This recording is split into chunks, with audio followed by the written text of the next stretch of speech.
Et pour qui prend-on à Versailles? Une girouette? Ménagez les Anglais maintenant que nos gens sont allés préparer la grande attaque en rasant Schenectady et Solomon's Fall? Et voudrais-je ménager les Anglais que je n'y arriverai pas? D'ailleurs, l'heure n'est pas au ménagement, mais au risque. Il faut que l'Anglais et l'Iroquois apprennent à respecter la couronne de France à l'Amérique. Et c'est pour imposer ce respect que l'on va confier le poste de gouverneur général de Nouvelle-France. Et que signifie aujourd'hui ces comptes ordres? Non, désormais, nous sommes en face de l'irréparable. Nous avons fait subir trop de pertes aux Anglais pour qu'ils ne répliquent pas. Il faut vider l'abcès une fois pour toutes! Ménager les Anglais, mais où donc le ministre a-t-il la tête? Si son Excellence me permet. Allez, allez, capitaine, au fait. Ne faut pas m'en vouloir. Vous m'arrêtez de Versailles et moi je vous fais une colère comme si vous y étiez pour quelque chose. Faut pas m'en vouloir. Oh, Excellence. Mais vous alliez dire quelque chose. Eh bien, le bruit court que le roi de France entend rétablir Jacques II sur le trône d'Angleterre. Ah, Jacques II, le vieux Stuart. Jour en terre de France, en ce château de Saint-Germain-en-Laye, que lui a cédé notre bon roi, son cousin. Mais s'il remontait quand même sur le trône, le roi de France est tout-puissant, Excellence. Sans aucun doute, mais Guillaume d'Orange est têtu. Il est l'animateur de la Ligue d'Augsbourg, ne l'oubliez pas. Et la France se doit de tenir tête à cette ligue. Justement, Excellence, notre grand roi voit au-delà de ses contingences. Et si la cour vous demande de ménager les Anglais, c'est que Jacques II va remonter sur le trône. Et le catholicisme refleurira en Angleterre. Monsieur l'intendant, je n'ai pas à me préoccuper de théologie. Moi, j'ai à défendre la Nouvelle-France. Encore une fois, capitaine Bonaventure, ne faites pas attention à mes sautes d'humeur. Je vous en prie. Mais j'ai horreur des directives contradictoires. Au fait, cette dépêche porte la signature du marquis de Pontchartrain, et non celle du ministre. Qu'est-ce que c'est? Son Excellence l'ignore-t-elle? Le marquis de Seignelay est gravement malade. Ah, c'est fâcheux. Un jeune homme d'un grand talent et qui tenait beaucoup de son illustre père, M. de Colbert, c'est fâcheux. Bon, passons aux choses pressantes. Car enfin, la Cour autorise tout de même la reprise du fort Bourbon. Hâtons-nous donc d'agir au cas où un autre contre-ordre, n'est-ce pas, capitaine? Je suis à l'entière disposition de votre Excellence. Oui, je sais. On m'a assuré à Versailles que je pourrais compter... Sur M. d'Iberville, évidemment. On m'a dit que c'est un homme fort habile. Indispensable. Me voilà rassuré, Excellence. Monsieur l'intendant, convoquez-moi M. d'Iberville pour 3 heures cet après-midi. Bien, Excellence.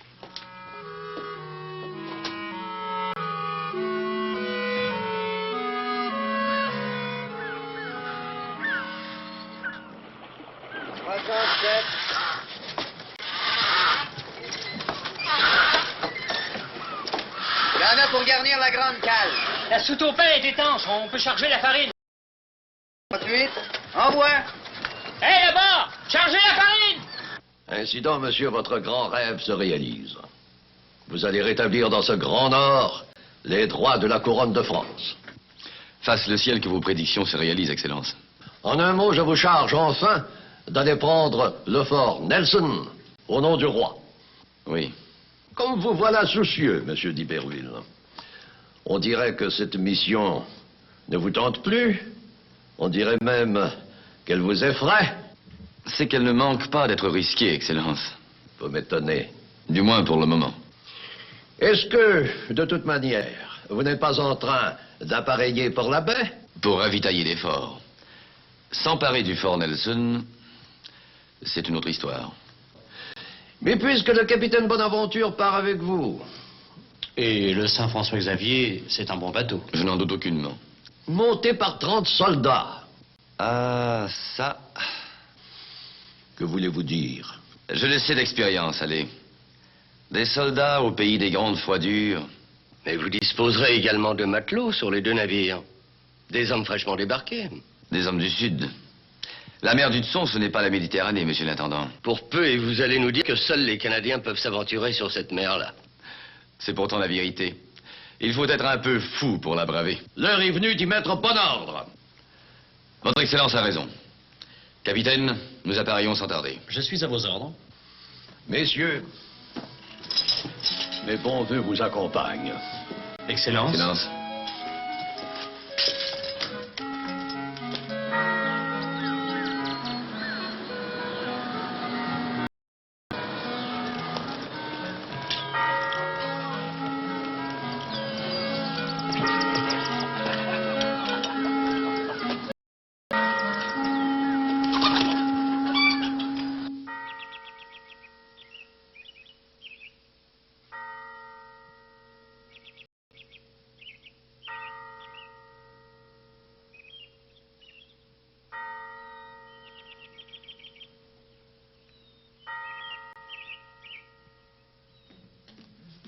Y'a quelqu'un? Madame Charbonnier! Où sont les autres? J'arrive de Québec, j'ai les nouvelles de... Qu'est-ce que vous avez? Vous n'allez pas me dire qu'il y a quelqu'un de... Mais qui? Cette bonne Madame Catherine, Madame Lemoine. avant-hier.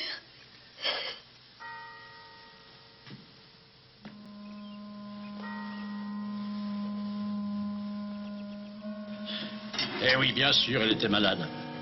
Mais jamais nous n'aurions cru qu'elle y passerait si vite. Même bête que personne n'ait eu le temps de se rendre à Québec. C'est pourquoi faire? Ah. Pas venir d'Iberville? Il est parti pour la baie, sur la Sainte-Anne. Justement pas. C'est lui qui m'a demandé de monter à Montréal. Comment? Ah. Monsieur de Frontenac m'a donné des ordres pour la baie du Son. Des ordres? Quels ordres? Ah, explique. Nous partons tous avec le capitaine Bonaventure pour en prendre le fort Nelson, au nom du roi. Et elle part quand, cette expédition? Dès que les deux navires auront fini d'appareiller, 2 navires. la Sainte-Anne et le Saint-François-Xavier. 2 frégates. Les Anglais vont en voir de toutes les couleurs. Et justement, Denis Iberville m'en va vous chercher.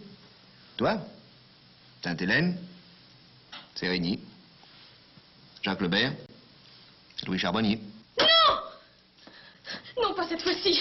Non, je ne peux plus. Je n'en peux plus de rester seule avec les enfants. Je vais devenir folle. Folle! Claude Elisabeth, emmène les enfants. Nous avons à parler en famille.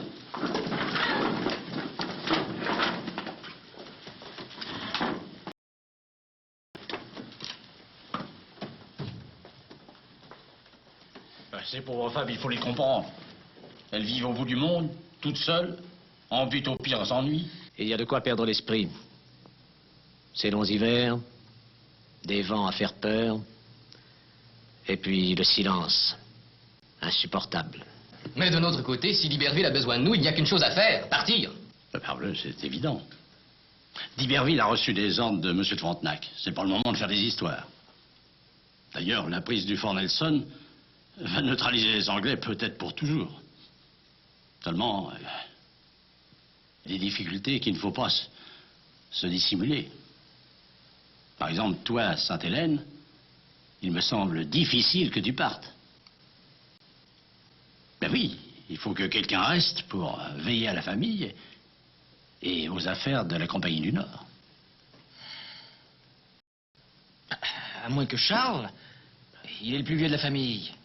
Et puis je m'engage à revenir à Montréal tout de suite après la prise du fort Nelson. Après la prise du fort. Et si ça dure 3 ans? Non, non. Vois-tu, c'est impossible. Et puis d'abord, Charles a déjà trop à faire avec sa seigneurie de Longueuil. Pour ce qui est de Bienville et de Sérigny, eh ben, vous ferez ce que vous voudrez. En tous les cas, moi, c'est tout décidé, je pars. Moi aussi. Et puisque tout le monde part, je pars aussi. Bon. Toi, mon petit châteauguet, partir? C'est le moment ou jamais. À ton âge. J'ai tout de même 17 ans. Je sais faire le coup de feu aussi bien que n'importe qui. J'ai affronté les Iroquois. Pourquoi pas les Anglais au fort Nelson? Ah, ça, il faut demander à Sainte-Hélène ce qu'il en pense. À moi? Ben, si Châteauguay s'en va, tu restes seul avec les femmes et les enfants. Mais Sainte-Hélène a déjà eu sa chance, alors que moi...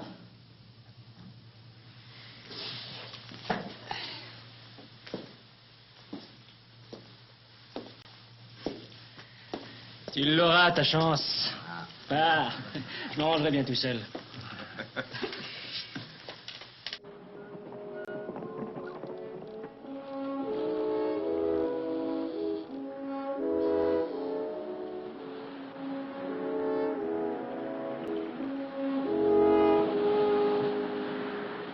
C'est bon. 69 degrés 7 minutes. 78 degrés 15 minutes. Nous ne sommes plus que 150 000 de Fort Nelson. C'est aussi mon estimé. Allez prévenir le capitaine.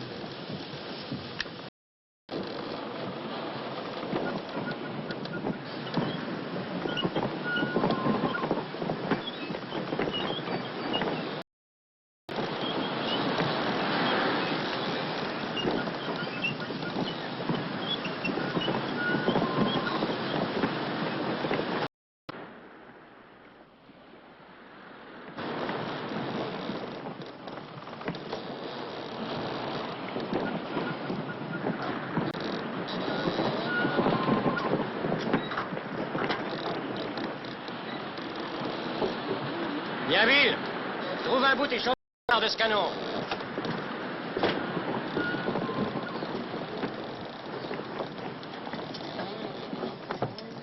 Alors, Robert Jeanne, tu voilà promu chirurgien? Merci encore, monsieur. Tu auras maintenant le droit de nous arracher les dents et la mâchoire avec. Et de vous faire le poil, monsieur d'Iberville.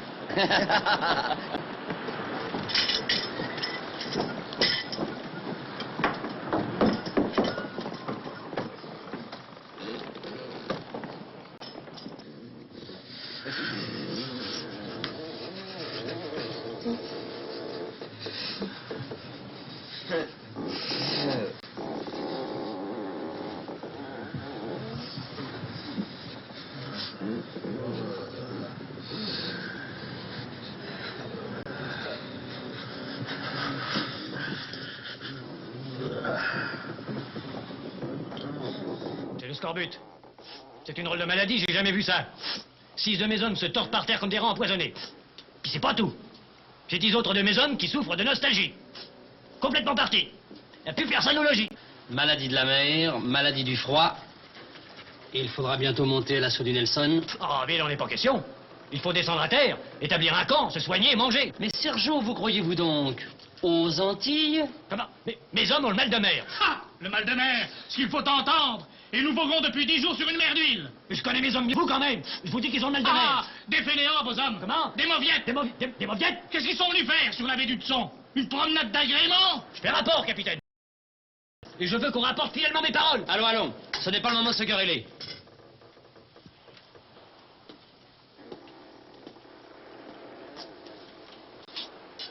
Autrement dit, vos hommes ont besoin de toucher terre. Exactement. Dites-moi, la forêt, est-il possible de filer plus vite? Bien entendu, mais nous allons distancer la Sainte-Anne. Tant pis. Allez-y, faites l'artillerie. Nous essaierons de toucher terre quelque part. Les hommes pourront se remettre avant l'attaque. Prévenez, monsieur d'Iberville. Tout de suite, capitaine. Prenons des hommes. Merci, capitaine.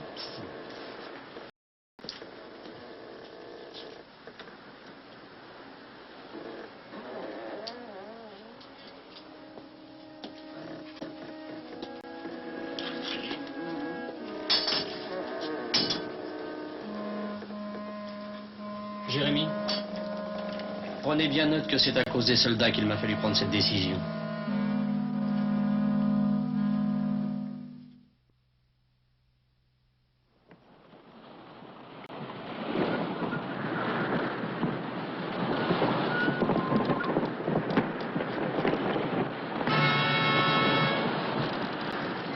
Matelots, tous sur le pont. Marée à empanner. Quartier-maître, à vos postes.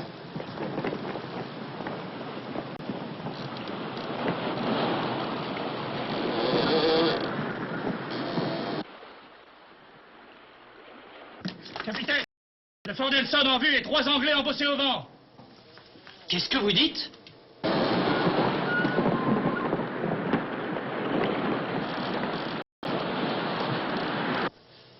Il est à espérer que le vent va continuer à être favorable. Il ne faut pas laisser le Saint-François-Xavier prendre trop d'avance. Iberville, Saint-François-Xavier, il rebrouche chemin et revient vers nous. Bonaventure a sûrement des ennuis. Fais mettre une chaloupe à la mer, je vais aller voir.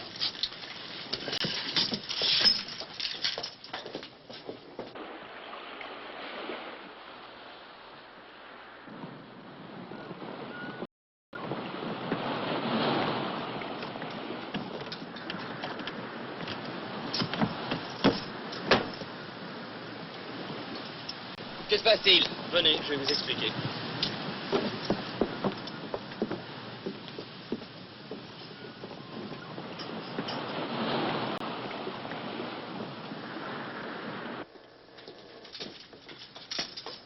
On vous a sûrement vu. L'attaque surprise n'est plus possible. Il n'y a qu'une solution. S'approcher, canonner les Anglais, les forcer à nous poursuivre en mer. Au large, à 2 contre 3, en manœuvrant bien, nous pouvons les envoyer par le fond. Après, nous assiégerons le fort. Les Anglais ne demanderont pas votre stratagème. Ils ne bougeront pas. Il n'y a pas d'alternative. En tout cas, moi, je ne fuirai pas avant d'avoir tout tenté. Je répète que mes hommes ne sont pas en état de combattre et je m'y oppose. Vraiment. Qu'êtes-vous donc venu faire à la baie d'Hudson, mon ami? Une promenade? Je refuse de mener mes hommes à la boucherie. Vous ne vous battez que dans des guerres de votre choix? Nous nous passerons de vos soldats, sergent. Allez soigner leurs coliques.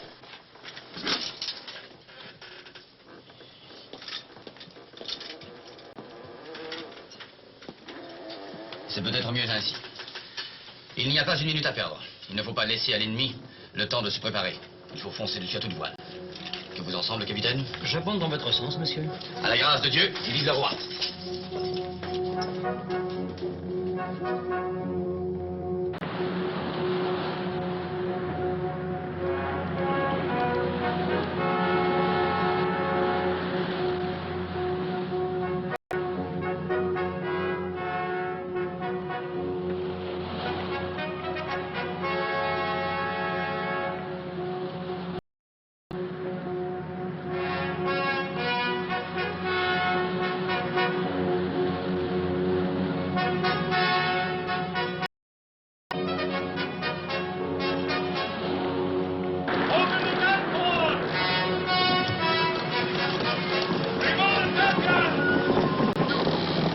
Prenez la gargousse! Prenez la gargousse!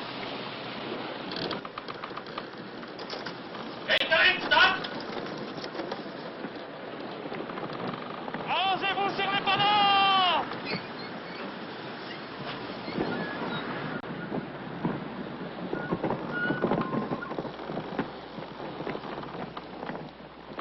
Mettez le refouloir dans le canot!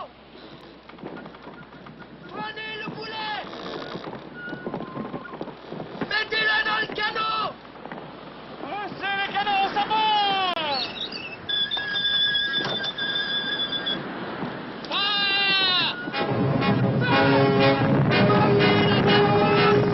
Mettez-la dans le canot!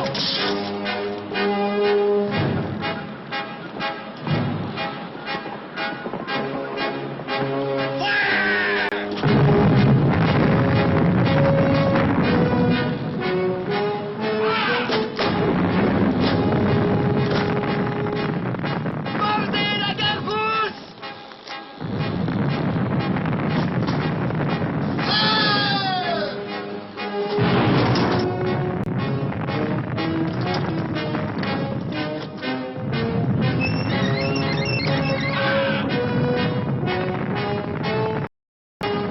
Mettez-la dans le canot!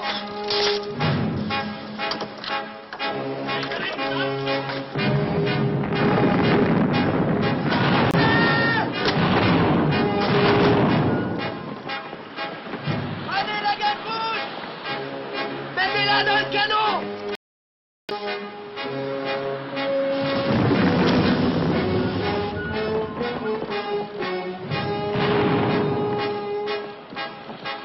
Prenez la gargousse!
J'ai pu et je ne réponds de rien.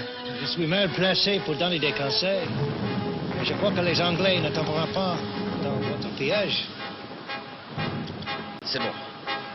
Remettre le cap sur le fort Montseny. Nous allons réparer nos avaries et ravitailler Maricourt.